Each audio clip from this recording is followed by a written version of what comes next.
ఇప్పుడు నందమూరి బాలకృష్ణ గారు మాట్లాడతారు. అధ్యక్ష, ఇందాక గౌరవ శాసనసభ్యులు కామినేని శ్రీనివాసరావు మాడుతూ అప్పుడు అందరూ ఇండస్ట్రీ కలవడానికి వెళ్ళినప్పుడు సైకో గారిని చిరంజీవి గారు గట్టిగా అడిగితే అప్పుడు ఈయన వచ్చాడంది అబద్ధం. గట్టిగా ఎవడు అడగలేదు అక్కడ. అది మీరు అన్నారు ఇందాక, ఏదో గట్టిగా అడిగితే ఈయన వచ్చాడు మళ్ళీ కలవడానికి, లేకపోతే ఏదో సినిమాటోగ్రఫీ మినిస్టర్ కలవమన్నారు అని. ఏంటంటే అండి అవి మిగతాన్ని ఓకే, అవమానించడం ఆయన ఓకే, ఏదో ఆయన పెద్ద గట్టిగా చెప్తే ఆయన దిగి వచ్చాడంట కలవడానికి, లేకపోతే సినిమాటోగ్రఫీ మినిస్టర్ కలవమన్నా అంట. మనం కూడా నాకు ఇన్విటేషన్ వచ్చింది ఇక్కడ ఫిల్మ్ డెవలప్మెంట్ ఒక లిస్ట్ తయారు చేయమని. నాది 9వ పేరు వేశారు.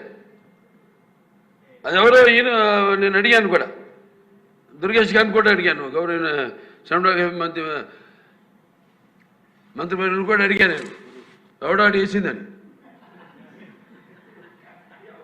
The respect a human being, even be opposition or us.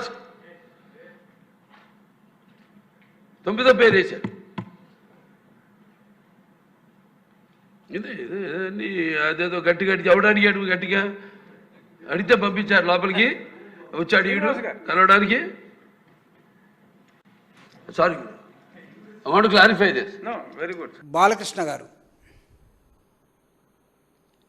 ఆయన 2 చేతులు జేబులో పెట్టుకొని మనిషి ఎందుకో తూగుతున్నట్టుగా ఊగుతున్నట్టుగా, రియల్ కండిషను స్పీకరే చెప్పాలి, సభలో ఉన్నటువంటి వాళ్ళు చెప్పాలి, మేము టీవీలో చూసాం కాబట్టి చెప్తున్నాం.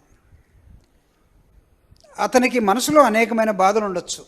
సినిమా ఫెయిల్ అయి ఉండొచ్చు, లేకపోతే మంత్రి పదవి రాకుండా పోయి ఉండొచ్చు, తనకిష్టం లేని హీరో ఇంకొక వైపు మంచి ప్రాధాన్యత వాళ్ళ బావ దగ్గర పొందుతూ ఉండవచ్చు. ఇవన్నీ వాళ్ళ మధ్య తేల్చుకోవాల్సిన అంశాలని రావటంతో జగన్మోహన్ రెడ్డి గారిని గత ముఖ్యమంత్రి ఒక సైకోగాడు ఆయన స్టార్ట్ చేసిన పదం ఇది. సభలో ఉన్నటువంటి వాళ్ళు ఎవరు కూడా దీన్ని ఖండించలేదు, including in the chair Raghu Rama Krishna Raju గారు ఉన్నారు, నవ్వుతున్నాడు ఆయన. సినిమాటోగ్రఫీ మినిస్టర్ ఉన్నాడు, అందరూ బిత్తరపోయి చూస్తున్నారు. ఒకవేళ చిరంజీవికి ఇతనికి సినిమా గొడవలు ఏమైనా ఉంటే ఉంచుకోమనండి. చంద్రబాబు నాయుడు గారు చిరంజీవి గారి తమ్ముడిని దగ్గర కూర్చోబెట్టుకొని ఆయన్ని ఈయన మేనేజ్ చేసి ఆయన మేనేజ్ చేసి సొంత భావన బాలకృష్ణ మేనేజ్ చేయలేకపోతే అది మా తప్పు ఎలా అవుతుంది? జగన్మోహన్ రెడ్డి గారు ముఖ్యమంత్రిగా ఉన్నప్పుడు సినిమా ఇండస్ట్రీ మొత్తాన్ని కూడా ఆంధ్రప్రదేశ్ తాడేపల్లికి పిలిపించి చిరంజీవి ప్రత్యేకంగా సినిమాలో పెద్ద హీరో కాబట్టి చిరంజీవి గారికి దగ్గరుండి భోజనం పెట్టి బయటికి వెళ్ళేటప్పుడు ఇంట్లో సన్మానం చేసి బయటికి వెళ్ళేటప్పుడు కారు దాకా వచ్చి గౌరవాన్ని ప్రదర్శించినటువంటి ముఖ్యమంత్రి జగన్మోహన్ రెడ్డి గారు అప్పుడు. కానీ ఇతనేమంటున్నాడంటే ఒక సైకోగాడు అంటున్నాడు. సినిమా ఇండస్ట్రీని తీసుకురావడం కోసం దీని మీద మాట్లాడాలని బాలకృష్ణ పేరు 9వ లిస్టులో ఉందట, 9వ పేరులో ఉందట. ఆ లిస్టులో హైరార్కీలో సినిమా ఆటోగ్రఫీలో ఎవరెవరు రాసి ఉంటారు. దుర్గేష్ గారిని, కందులు దుర్గేష్ గారిని ఇప్పుడు అడుగుతూ ఉన్నాడు, మీరు చెప్పండి అప్పుడు నా పేరు 9వ లిస్టులో ఉందా అంటే ఈయన అప్పుడు మినిస్టర్ ఎవరో ఈయనకి అర్థం కావట్లా. అప్పుడు మినిస్టర్ పేరు నాని సినిమాటోగ్రఫీ, ఇప్పుడు కందులు దుర్గేష్ గారు. ఆయన అడుగుతున్నాడు నా పేరు ఎక్కడ ఉందో, ఎక్కడ రాసేవని. అంటే కండిషన్లో ఉన్నాడో లేదో మాకు తెలియట్లేదు. సైకో అన్న పదం నాకు తెలిసి బాలకృష్ణ ఆయనకి ఆయన పెట్టుకుంటే బాగుంటుందేమో. ఎందుకంటే అందరికీ తెలుసు, తన ఇంట్లో రాజశేఖర రెడ్డి గారు ముఖ్యమంత్రిగా ఉన్నప్పుడు బాలకృష్ణ గారి ఇంట్లో జరిగినటువంటి కాల్పుల ఘటన. ఒక పెద్ద సినిమా నిర్మాత, నాకు తెలిసి బెల్లంకొండ సురేష్ అనుకుంటాను, చాలా కాలం హాస్పిటల్లో ఉన్నాడు. బాలకృష్ణ షూట్ చేస్తే పాపం ప్రాణాపాయం నుంచి బయటకు వచ్చాడు. సొంత జ్యోతిష్కుడు సత్యనారాయణ గారు అనుకుంటాను, ఆయన పరిస్థితి కూడా అదే. వీళ్ళిద్దరితో పాటు ఒక సెక్యూరిటీ గార్డ్, నేపాల్ గార్డ్ అనుకుంటాను, అతను చనిపోయాడు. ఆ రోజు ఉన్నటువంటి రాజశేఖర రెడ్డి గారు మానవతావాది కాబట్టి ఎన్టీఆర్ కుటుంబం మొత్తం వచ్చి రాజశేఖర రెడ్డి గారి కాళ్ళ మీద పడితే, ఆ రోజు పురంధరేశ్వరి గారు, బాలకృష్ణ గారు మీ అక్కని అడగండి, మీ అక్కో చెల్లో, ఆ రోజు నీ కండిషన్ ఏంటి? నిన్ను తప్పించడం కోసం నీ మెంటల్ పరిస్థితి సరిగా లేదని నువ్వు ఒక మెంటల్ సర్టిఫికేట్ తెచ్చుకొని, ఆ సర్టిఫికేట్ ఇచ్చిన వాళ్ళ పేర్లు కూడా నేను ఇప్పుడు చెప్పదలుచుకోలేదు, నా దగ్గర ఉంది. తనకు మెంటల్ స్టెబిలిటీ లేదని, ఇతనికి కాస్త మెంటల్ ఉందని ఒక సర్టిఫికేట్ తెచ్చుకొని బయటపడిపోయావు. రాజశేఖర రెడ్డి గారు ఉత్తముడు కాబట్టి, ఉన్నతుడు కాబట్టి నిన్ను బతికించాడు. రాజశేఖర రెడ్డి గారి ఫోటో ఇంట్లో పెట్టుకుని దండం పెట్టండి.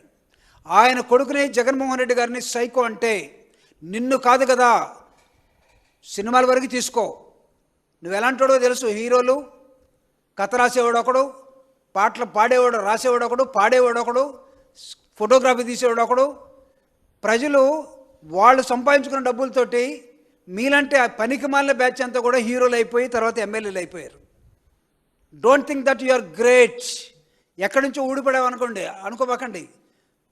కదిలిస్తే 2 నిమిషాల్లో ఎన్ని బూతులు వస్తాయో మీ నోటి నుంచి తెలుసు. మీరు ప్రజాప్రతినిధులా? పొరపాటున ఏ సభల్లోకి రాకూడదు. అక్కడికి వచ్చారు. జగన్మోహన్ రెడ్డి గారిని మాట్లాడేటప్పుడు పిచ్చి పిచ్చిగా మాట్లాడితే ఒళ్ళు నోరు దగ్గర పెట్టుకొని మాట్లాడమని హెచ్చరిస్తా ఉన్నాను జూపూడి ప్రభాకరరావుగా. ఏమనుకుంటున్నారు? జగన్మోహన్ రెడ్డి గారు మీకు ఎలా కనబడుతున్నాడు? మీ ప్రతి లోపభూయిష్టమైన పనికి ఈరోజు జగన్మోహన్ రెడ్డి గారు కారణంగా కనబడుతున్నాడా? నీకు చిరంజీవికి పవన్ కళ్యాణ్కి 100 ఉంటే అక్కడ తెలుసుకోండి. మీ బావగారు చంద్రబాబు నాయుడు గారు నీ మాట వినకుండా పవన్ కళ్యాణ్ని పైకి తీసుకొస్తామంటే ఆ కోపాన్ని వీలైతే ఆయన మీద ప్రదర్శించు. జగన్మోహన్ రెడ్డి గారిని సైకో అంటానికి ఎవడు నువ్వు అసలు? నువ్వు కాదా మెంటలోడివి? నువ్వు కదా అభిమానులు దండేయడానికి వస్తే లాగి చెంపకు పెట్టి కొట్టేవాడివి. నిన్ను కదా జనం అనుకునేది. అంటే మీ ఇష్టం వచ్చినట్టు మాట్లాడుకొని ప్రతిపక్ష నాయకుడు, ఈ రాష్ట్ర మాజీ ముఖ్యమంత్రి, ప్రజల్లో హీరో జగన్మోహన్ రెడ్డి గారు గుర్తుపెట్టుకోండి. మీరు ఎవడో రాసిన కథకి, ఎవడో రాసిన పాటలకి, ఎవడో చేసిన మ్యూజిక్కి తైతక్కలాడి అప్పటికప్పుడు హీరోలు అయిపోయినటువంటి చిల్లర బ్యాచ్ మీది. Real hero through the people, from the society ఎదిగినటువంటి వ్యక్తి జగన్మోహన్ రెడ్డి గారు. చిల్లర మాటలు తగ్గించు, ఒళ్ళు నోరు దగ్గర పెట్టుకో. This is warning from YSR Congress party. అతన్ని కంట్రోల్ పెట్టుకోండి మిగతా వాళ్ళు.